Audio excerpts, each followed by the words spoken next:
Les vraies règles du Monopoly. Non, le free parking ne vous donne pas tout l'argent du milieu. Non, il faut pas faire un tour du plateau avant d'acheter des trucs. Et oui, je peux bâtir un hôtel à n'importe quel moment, pas juste à mon tour. Monopoly, c'est un grand incompris. Un jeu tellement connu, tellement joué que plusieurs le dénigrent sans même avoir joué avec les vraies règles. Fait qu'avant de dire que Monopoly, c'est le pire jeu du monde, là, essaye au moins de le jouer comme faut. Puis après ça, tu pourras dire « Ouais, bon, OK, c'est peut-être pas le meilleur jeu du monde. » Bon, oui, d'accord. Le jeu date du début 1900. Fait que c'est sûr que certaines mécaniques ont un peu mal vieilli. Mais pour un jeu centenaire, il reste pas mal solide. Puis ça reste la seule façon de se payer une hypothèque de nos jours.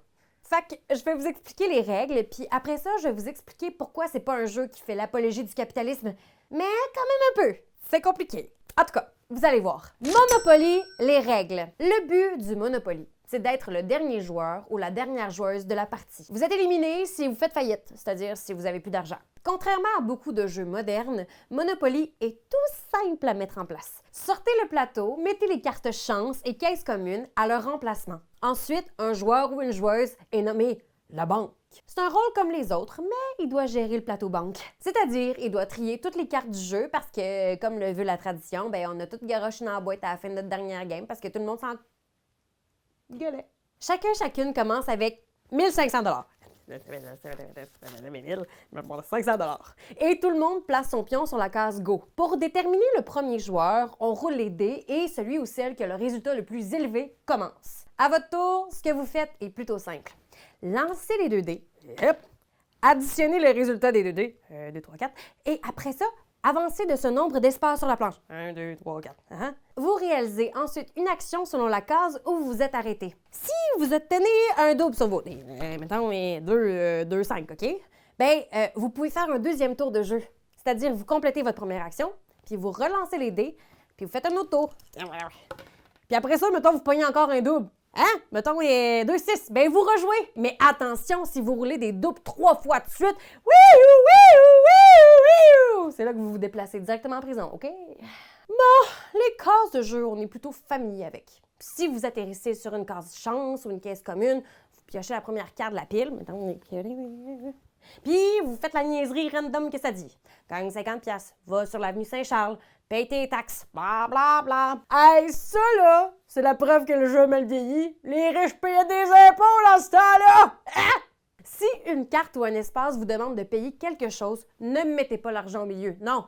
Mais non, l'argent est toujours retourné à la banque. Puis si vous aboutissez en prison, vous pouvez payer 50$ au début de votre tour pour sortir. Ha!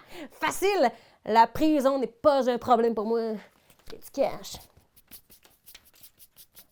Là où vous jouez sûrement un peu lousse, ce sont les propriétés. Quand un joueur ou une joueuse aboutit sur une case propriété, là, puis ça, à tout moment de la partie, il y a 2 possibilités. Est-ce que le terrain est libre ou appartient-il à un autre joueur? Si le terrain est libre, celui ou celle qui y atterrit peut l'acheter en payant son prix à la banque. Mais s'il peut pas ou ne veut pas l'acheter, on procède immédiatement à une enchère. Les enchères commencent toujours à 10$ puis elles sont ouvertes. Tout le monde peut crier un prix en faisant monter la mise. 15$, la banane en arrière. 20$, 10$, peut-être. Qui tu veux? Non, mais 20$ c'est Pepsi. 60$, 60$, 2 Pepsi. 1 million, à juger à tout avec la moustache. Puis le joueur qui a fait la mise la plus élevée gagne la case de propriété. Si vous tombez sur une propriété déjà possédée, vous devez payer le loyer à son propriétaire. Ce loyer est plus élevé selon ce qu'on trouve sur l'espace, des maisons, des hôtels. Pour construire des bâtiments, vous devez être le propriétaire de toutes les cartes d'une suite. Toutes les roses, toutes les oranges, etc. Vous pouvez bâtir une structure à n'importe quel moment si vous en avez l'argent. Même pendant le tour d'un ami. Ouais. Tabarnouche, je ne savais pas ça. Tu le savais-tu? Ouais, je ne savais pas. Vous pouvez vendre ou échanger vos terrains à n'importe quel moment de la partie.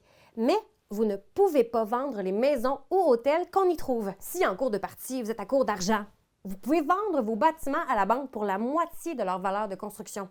Vous pouvez aussi hypothéquer vos terrains pour obtenir de la banque la moitié de leur coût d'achat original. Puis si malgré tout ça, vous devez encore de l'argent à un joueur ou une joueuse, vous faites faillite. Donnez aux joueurs à qui vous devez de l'argent toutes vos propriétés hypothéquées. S'il reste qu'un ou une joueuse dans la partie, il ou elle gagne. C'est pas compliqué.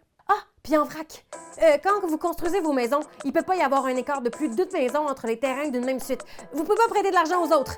Si vous tombez directement sur Go, vous ne réclamez pas 400 pièces. Puis les règles de remboursement d'hypothèque sont légèrement plus compliquées. Hein? Il faut genre donner en plus un 10 du prix à la banque en intérêt. Mais ça, c'est probablement une des raisons pour laquelle les gens jouent pas avec cette règle-là. Hein? Qui a le goût de calculer des intérêts hypothécaires dans un bon thème de jeu? Les règles du jeu là, sont sensiblement les mêmes depuis sa première édition de 1936.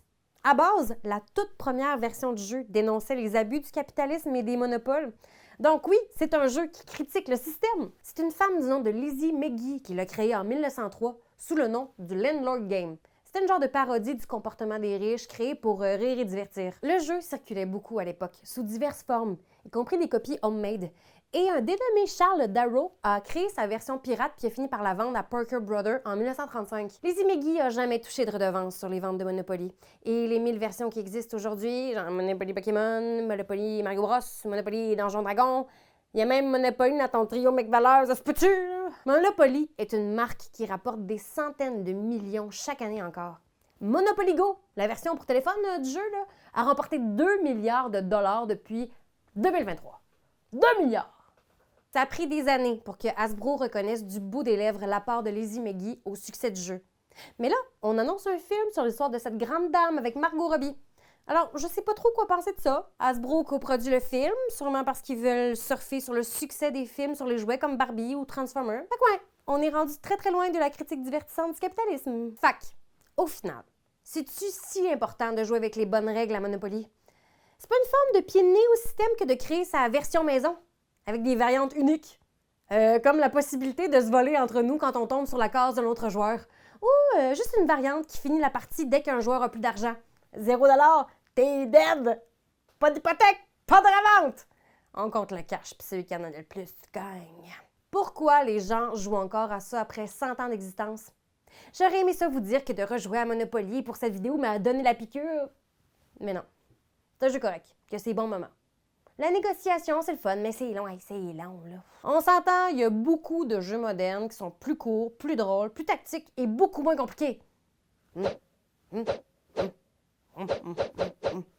L'atout de Monopoly, depuis toujours, son avantage ultime, c'est que tout le monde sait jouer. On n'a presque jamais besoin de faire la pénible explication des règles pour Monopoly. Expliquer les règles, c'est dur, c'est plate, puis Monopoly, t'as rarement besoin de l'expliquer. Les gens le connaissent! Ou pensent le connaître. Hey, c'est probablement pour ça que tout le monde joue de croche d'ailleurs. Mais expliquer un jeu, ça peut être plaisant, agréable même. Si ça t'intéresse, tu peux aller voir la vidéo que j'ai faite qui donne des trucs pour expliquer un jeu comme une pro. Des jeux moins poches. C'est vraiment ça. Bye!